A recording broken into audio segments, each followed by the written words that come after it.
아멘. 네, 9월에 또 이 첫째 주일 새벽 함께하신 모든 분들에게 주님의 큰 은혜가 함께하시길 축복합니다. 우리 이제 사사기 1장 총 21장 중에 1, 2장 그리고 3장 6절까지는 이제 이 사사기 서론에 속합니다. 그 서론의 내용은 뭐냐면 이 350년간의 이스라엘의 이 암흑기라고 불리는 이 사사 시대의 악순환이 오게 된 배경. 그래서 두 가지에 대한 배경인데 1장에서는 역사적인 배경. 그리고 두 번째 2장에서는 오늘 영적인 이유, 배경 이유. 그래서 이 역사적이고 영적인 이유를 밝혀주는 것이 이 서론의 주요 내용인데요. 오늘 2장에서는 그 영적인 배경을 이제 소개를 하고 있습니다. 타락과 구원의 악순환의 역사이지요. 결국은 앞에서 이제 그 역사적인 배경을 우리가 보았을 때 그 역사적인 배경은 이스라엘에 있는 가나안 족속들을 다 진멸하라. 히브리어로 헤렘. 근데 이 진멸이라는 그 뜻이 그 내용 중에는 그 진멸이 단순히 인간을 위한 진멸이 아니라 하나님을 위한 진멸의 뜻이 있어요. 그러니까 진멸하라라고 하는 것은 하나님에 대한 순종이고 그리고 그것이 하나님의 뜻이기 때문에 진멸하라는 것이에요. 그러니까 그 헤렘을 하지 않았을 때는 결국 하나님에 대한 불순종이 되는 거예요. 그 부분에 대해서 이스라엘 백성들은 불순종하게 되고 그들의 믿음이 상황과 현실 앞에서 무너지게 되죠. 그런데 오늘 이 영적인 배경도 마찬가지예요. 영적인 부분도 왜 그들에게 하나님의 저주와 심판이 임하게 됐어요? 언약을 지키지 않은 거예요. 언약을 파괴한 거죠. 오늘 말씀에서는 계속해서 그것에 대해서 얘기를 하죠. 2절에 보면 너희는 이 땅의 주민과 언약을 맺지 말라. 그들의 제단을 헐라라고 하는 것이 하나님의 명령이었고 언약이었는데 어떻게 했어요? 너희가 내 목소리를 듣지 아니하였다. 내 목소리를 듣지 아니하였다. 그래서 3절에 그러므로 내가 또 말하기를 내가 그들을 너희 앞에서 쫓아내지 아니하겠다. 그러니까 말씀에 대한 그 불순종으로 말미암아 하나님의 저주는 뭐예요?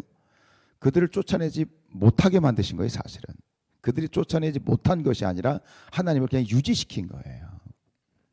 그래서 2장 뒷부분에 가면 21절에 보면 나도 여호수아가 죽을 때에 남겨둔 이방 민족들을 다시는 그들 앞에서 하나도 쫓아내지 아니할 것이다. 이렇게 지금 하나님의 작정을 하고 가신 거예요. 여러분, 인간의 우리 심성 마음이라고 하는 것은 죄는 굉장히 빠르고 선한 데는 굉장히 미련해. 그래서 로마서 16장 19절에서 사도 바울이 이렇게 얘기하죠. 너희가 선한 데는 지혜롭고 악한 데는 미련하기를 원하노라. 그 찬양도 있잖아요. 선한 데는 지혜로워야 돼. 적극적이어야 되고 순종해야 되고. 미련한 데는 악한 데는 미련하라는 얘기는 악한 데는 그 돌이켜보지도 마라. 신경도 쓰지 마라. 그랬는데 우리가 어떻습니까? 선한 데는 참 미련해. 그런데 악한 데는 참 지혜로워. 그게 우리의 타락한 본성이 되어 버렸잖아요.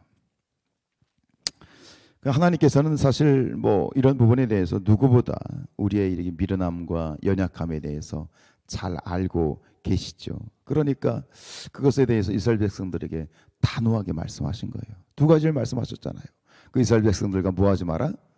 언약을 맺지 마라. 관계하지 말라는 거예요.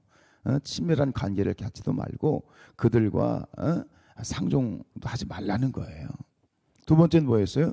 그들의 우상 제물을 허물어라. 그게 뭐예요?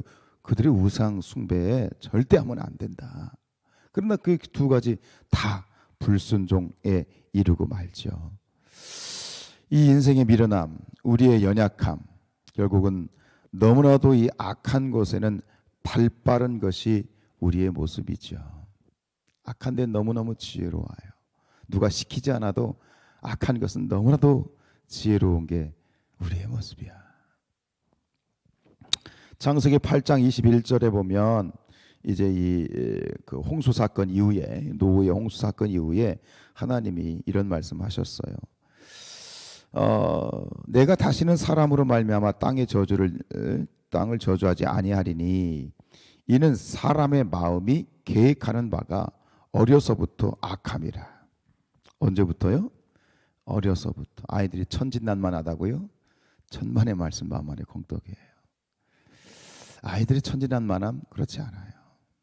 보세요. 조그만 우리가 들여다보면 아이들도 참 힘들어요. 응? 이미 죄에 오염되어 있기 때문에 우리는 미련하고 악하고 죄악된 존재이죠. 그래서 성경에서는 끊임없이 사도 바울도 그런 얘기 많이 합니다만 악은 모양이라도 버려라. 모양이라도 버려라. 디모데전서 4장 7절에 보면 망령되고 허탄한 신화를 버리고 경건에 이르도록 내 자신을 연단하라. 결국 우리가 하나님의 뜻대로 살아가기 위해서는 가만히 있는다고 해서 하나님의 뜻대로 살아갈 수 있는 것이 아니에요. 가만히 있는다고 해서 죄가 생기지 않는 게 아니에요. 가만히 있으면 죄로 말미암아 죄의 잡초가 우리의 삶을 망가뜨리는 거예요. 그러니까 어떻게 해야 돼? 부단히 연단해야 돼. 부단히 훈련해야 되고 부단히 애쓰고 노력하고 집중해야만 그나마 우리가 그리스도인의 구실을 할 수 있고 사람 구실을 할 수 있다라고 하는 거예요. 그런 측면에서 보면 하나님이 우리에게 주시는 징계도 결국은 하나님의 은혜의 방편인 거예요. 오늘 이 이스라엘 백성들의 그런 불순종에 대해서 하나님께서는 이 가나안 족속들을 그냥 내버려 두겠다. 그들을 내가 뽑아버리지 않겠다. 결국은 가시거든요. 바울에게 있었던 가시처럼 이 민족에게도 결국은 그 민족, 이 가나안 족속들, 남아있는 가나안 족속들은 가시가 됐고 올무가 되었지만 결국은 피상적으로 보면 그것이 그 문제가 왜 하나님이 가시를 뽑아주시지 않습니까? 라고 우리가 그렇게 항변할 수 있겠지만 결국 그것은 궁극적으로 보면 하나님의 은혜의 방편인 거예요. 하나님께서 우리를 구원하시기 위한 그런 방편으로 볼 수 있는 거죠. 여러분 그래요. 하나님 앞에서 우리가 때로 우리에게 임하는 또 우리에게 뽑아지지 않는 그런 가시와 문제들을 보면서 오히려 그것에 대해서 우리가 스트레스 받지 말고 감사하시길 축복합니다. 그런 문제들에 대해서 감사가 시작될 때 결국 그 감사를 통해서 하나님의 형통의 문이 열려지는 거야. 그 이유를 우리가 알든 모르든 그런 하나님의 정말 그 밑바닥에 깔려있는 하나님의 목적을 우리가 분명히 깨닫진 못한다 할지라도 그러나 큰 그림 안에서 우리가 분명히 발견할 수 있는 것은 이 모든 것은 나를 위한 것이고 나를 사랑하시는 하나님의 은혜의 방편이다 라고 하는 부분에 대해서는 그것은 추호의 어떤 의심의 여지가 없는 거예요. 우리가 이해가 안 되고 이 짧은 머리로 합리적으로 내가 이해를 못하겠어요? 당연하죠. 어떻게 크신 하나님의 뜻을 이 짧은 머리로 다 이해할 수 있겠어요? 이해하겠다는 것 자체가 그 발상 자체가 사실은 어불성설이에요. 여러분 어떤 상황 가운데에서도 우리가 분명히 믿고 고백할 것은 그것이 저주 같고 심판 같고 문제 같고 고난 같아도 여러분 분명히 의심하지 마시고 절망하지 마시고 하나님의 사랑을 확신하시길 축복합니다. 확신해야 돼. 그게 우리가 하나님 앞에서의 올바른 자세인 것 같아요. 역대하 7장 14절에 내 이름으로 일컫는 내 백성이 그들의 악한 길에서 떠나 스스로 낮추고 기도하여 내 얼굴을 찾으면 내가 하늘에서 듣고 그들의 죄를 사하고 그들의 땅을 고칠지라. 그래서 계시록 3장 19절에 보면 무릇 내가 사랑하는 자를 책망하여 징계하노니 그러므로 내가 열심을 내라 회개하라. 이 말씀을 새기시길 축복합니다. 주님 앞에 절대 절망하지 마시고 의심하지 마시고 더 열심을 내시고 그리고 끊임없이 회개함으로 우리가 연단하고 또 연단되어지는 그런 경건의 은혜가 있기를 주님의 이름으로 축원드립니다.